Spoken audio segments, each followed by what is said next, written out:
First, want to start off with a couple of quick thank yous. I want to thank Amanda Celli, who is the other co-head running Journal Club, and she does a lot of work and helps make all this happen. I want to thank also the rest of the team, Wesley, Julia, Matt, Katya, Jesse, Kelly, and Miro, who I've been able to work with for the past year plus. You guys are all awesome. I want to thank Ms. LaJerpo and Mr. Sullivan for being our faculty advisors. It's their first year doing that. They're doing a great job. I want to thank Mr. D, who is a lot of the reason why I'm standing up here right now. I want to also thank my family for all their love and support. And I said this at my last presentation last year, but I also want to thank all of you guys who come every week and are really what makes Journal Club possible, because I think it's pretty cool. So with that, I'm going to be starting out my presentation a little bit differently than other people. I'm sure you weren't expecting this at 7:30 in the morning, but it's time for a pop quiz. So let's see what you remember from Bio 1. So I'm going to ask a couple pretty basic questions. I think you guys will be able to handle them. First question, what is DNA? Let's take a stab at that. Just basically, what is DNA? Nobody knows. Every hand No. Come on. Come on, guys. Basic genetic information of living organisms. Yeah, so that's a good answer. So now, what is DNA actually made up of? Yeah. So yeah, what are they? What are the names for them? Yeah, A, T, C, and G, right? So how do the A, T, C, and G? How do those correlate to protein production? Shell. Each like 3 nucleotide sequence corresponds to an amino acid, and those build up to make proteins. Exactly. So, good job, guys. So now this this question is a little bit different, but anyone have any ideas what might happen if we had additional base pairs in addition to A, T, C, and G? If we had 2 more, what might happen? Josie? It would be like a bunch of new amino acids. Yeah, so that's exactly right. We might be able to make some different amino acids. So this idea has been floated around by scientists for some time now. The idea of creating an unnatural base pair, or UBP. Because of that possibility, it would enable us to potentially create a number of new amino acids that don't currently exist. Right now we know of 20 amino acids that are able to be coded by A, T, C, and G, but mathematically speaking, if you added only 2 more base pairs to that amount, you would increase the possible amino acids from the 20 that we know now to up to 168. So if you think about the number of like infinitely possible proteins that are able to be created with A, T, C, and G DNA, this is like dramatically increases the potential we have to create new amino acids and ultimately new proteins. So why would we want to be able to do this? So there are a lot of different applications for this, or potential applications, if we're able to make this technology possible. One avenue would be through something like drug design. If there is a problem in certain diseases that we don't really know how to solve using conventional proteins or medicine, we might be able to design protein using these unnatural amino acids that would be more targeted to help fix the problem. If you were at Miro's presentation a couple months ago, he talked about how a lot of different bacterial strains are becoming more resistant to antibiotics faster than we can come up with new antibiotics to treat them. This technology could potentially enable us to make antibiotics that would be able to treat those resistant bacteria.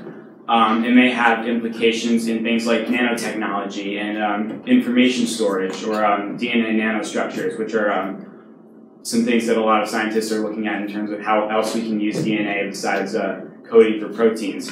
So the real point of this being is if we're able to take this technology and make it something practical, there are really an immense number of fields which it could be applied to. You think of a lot of different diseases, and this probably could have some implication in it. So, where is this research standing right now? So, about the late 90s, early 2000s, various groups of researchers started to work to create unnatural base pairs. The group of researchers whose work I'll be presenting today in 2008 published a paper in which they presented a number of different artificial base pairs that they had created.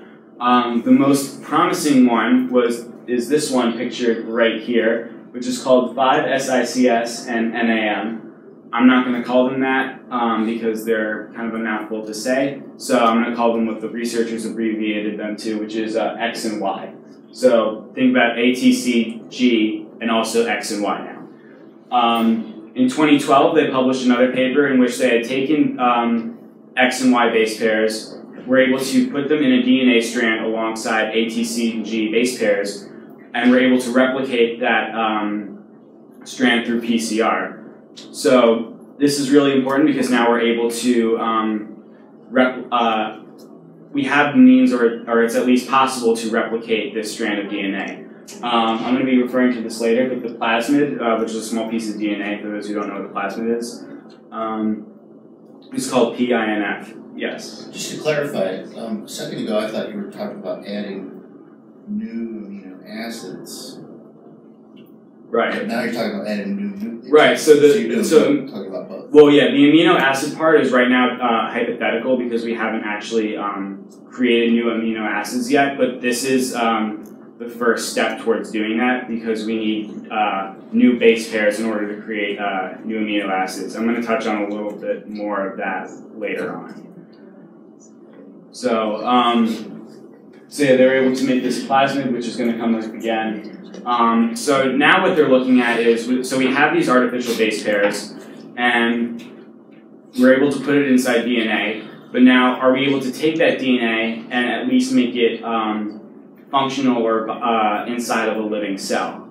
How is it going to affect the natural processes of the cell if we take this artificial base pair and put it inside the cell?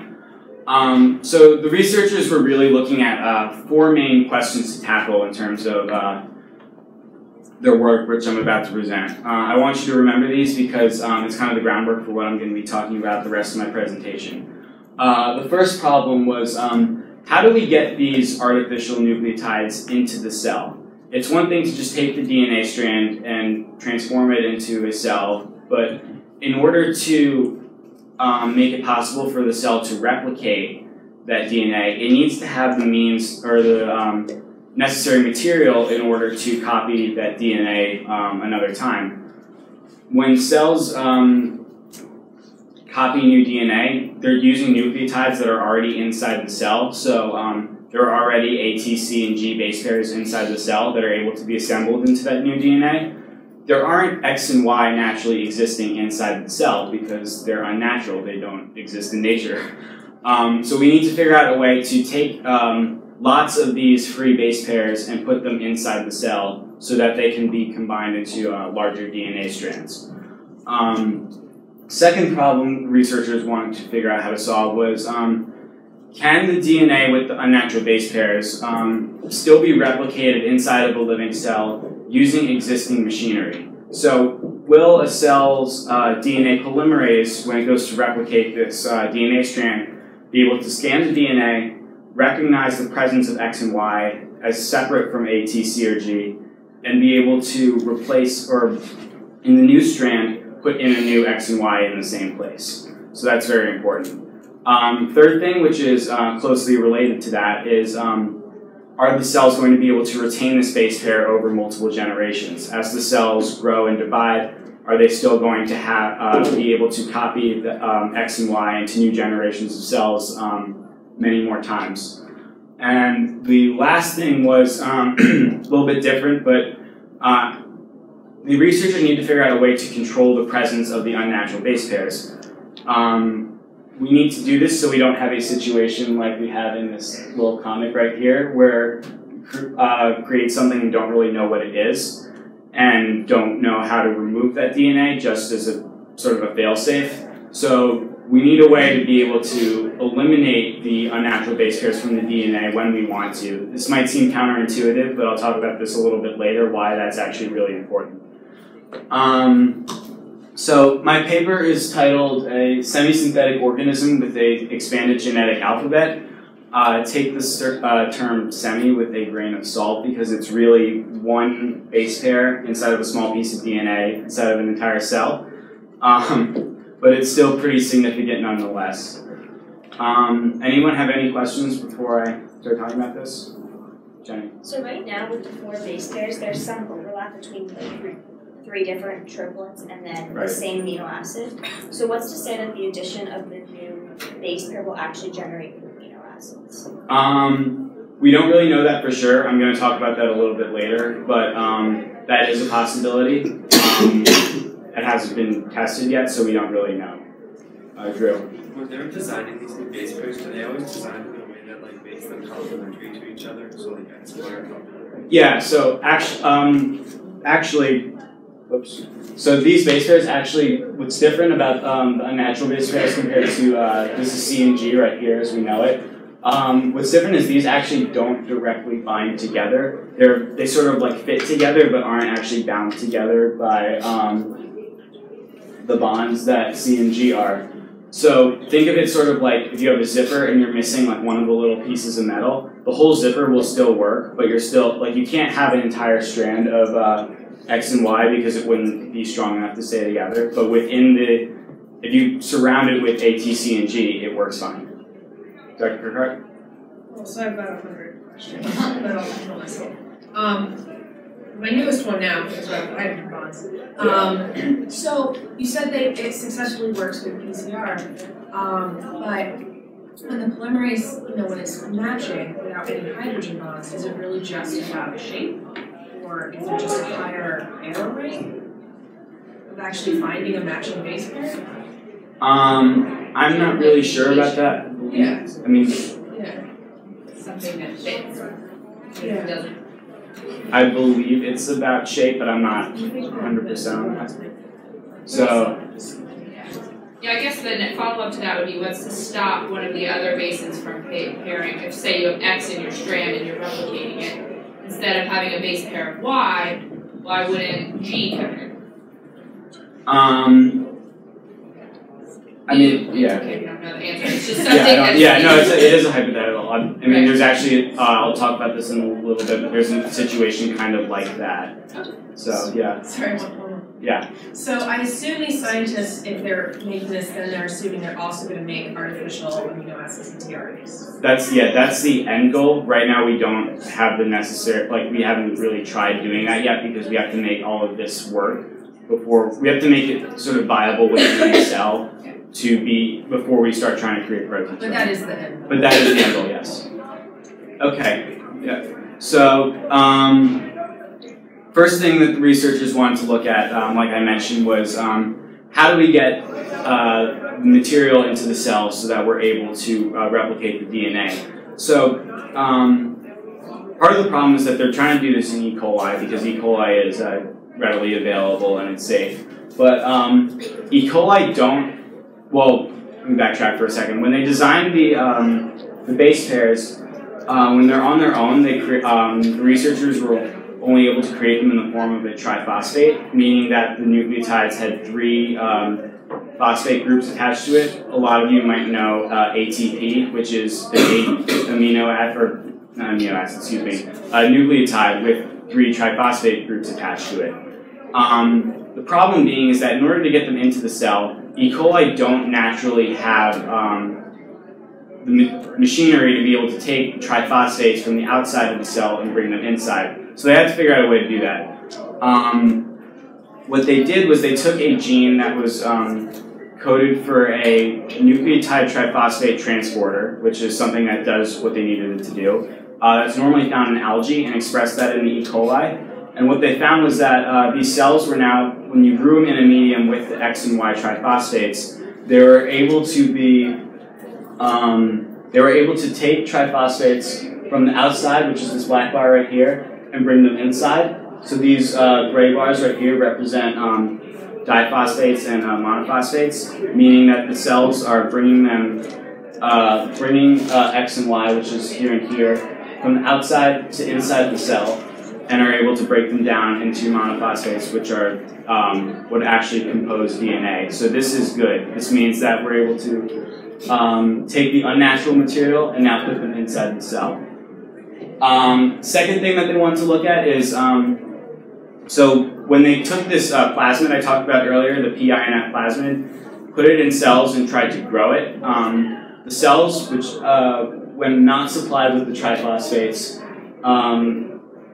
didn't really grow very well because they had X and Y in the in their sequence, but didn't have the materials to replace it in new DNA. So what they found was that when the cells that had the plasmid and were provided the triphosphates were able to grow normally like they would with a control plasmid. So this is very good because it means that the cells are able to replicate the DNA with the unnatural base pairs, and are able to recognize that it's X and Y, and replace it or put it into the new DNA. Third thing that they wanted to look at, which I talked about is closely related, are cells able to do this many times over many generations? These four, well, what these graphs are showing is sequencing of different DNA strand. So each little sawtooth mark right here of a different color represents the presence of A, T, C, or G. Whoops. So these are either with the control plasmid down here, either lacking the plasmid with X and Y, or aren't provided with triphosphates. So these DNA strands only have A, T, C, or G. This top bar is provided with the triphosphates and has the X and Y plasmid. And what they found was that multiple generations of cells later, at this point right here in the sequencing analysis, the graph kind of cuts off, which may seem like, okay, something went wrong, but that's actually good because that means that X and Y are actually present in the sequence. Because the sequencing program isn't really able to recognize X and Y because they don't exist or haven't existed before, it kind of doesn't really know what to do, which is why it just kind of blanks out right here. So this is actually good because it means that X and Y are present. And then the last thing is, are we able to replace the unnatural base pairs from the sequence when we want to? So this is important because we need to come up with a way to sort of safeguard ourselves and be able to remove the unnatural DNA from the cells when we want to, so we don't just create unnatural DNA and have it out there. What they figured out was that when you stop providing the cells with the triphosphates, so these are the green and red here, they slowly took the triphosphates away from the medium and started growing the cells without them.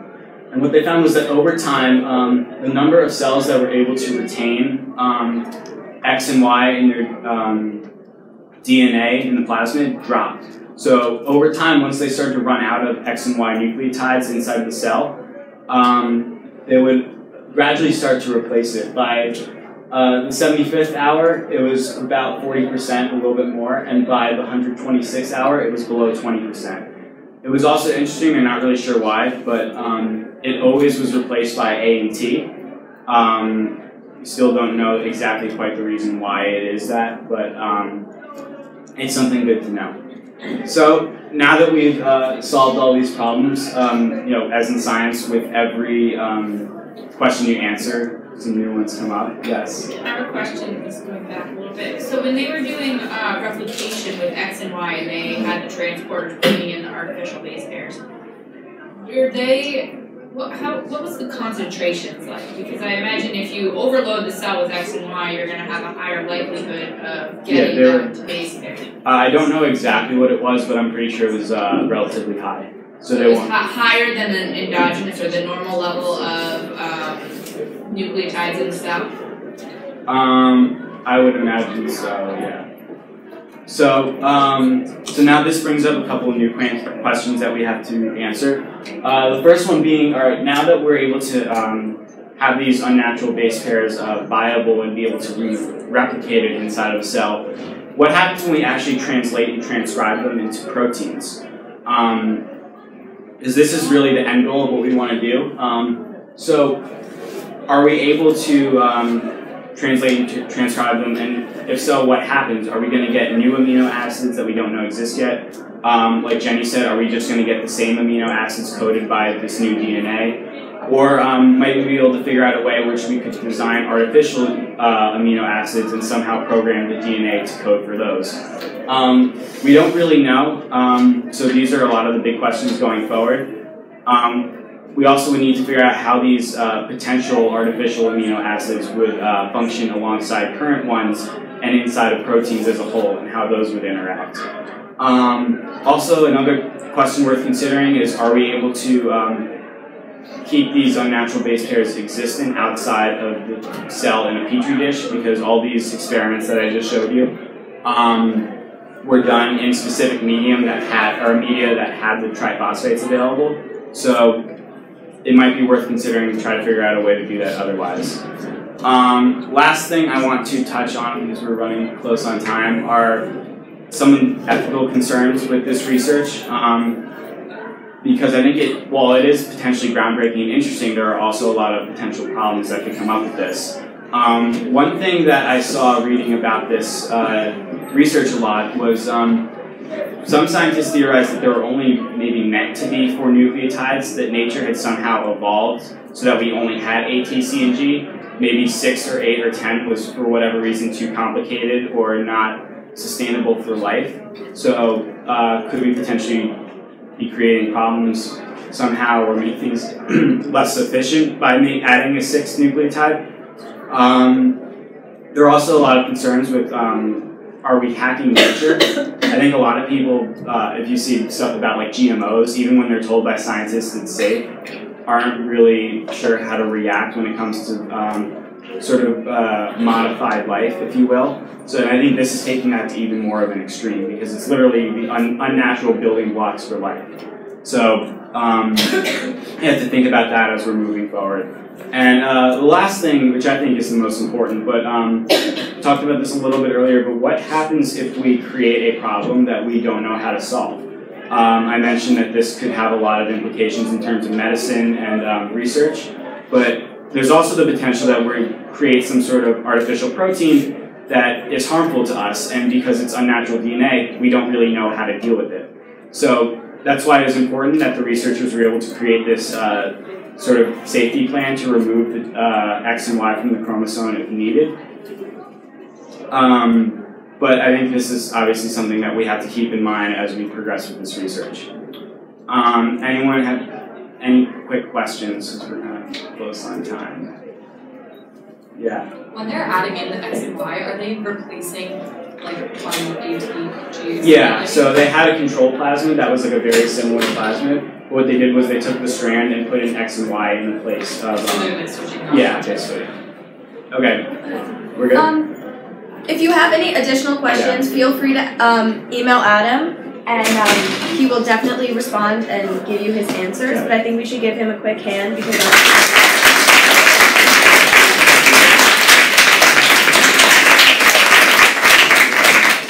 And then, so next week we're going to have Shruti present on a new idea of a combination treatment, because we see in her paper that there's a possibility that breast cancer cells can change and the tumors can change. So please come out next week and support Shruti.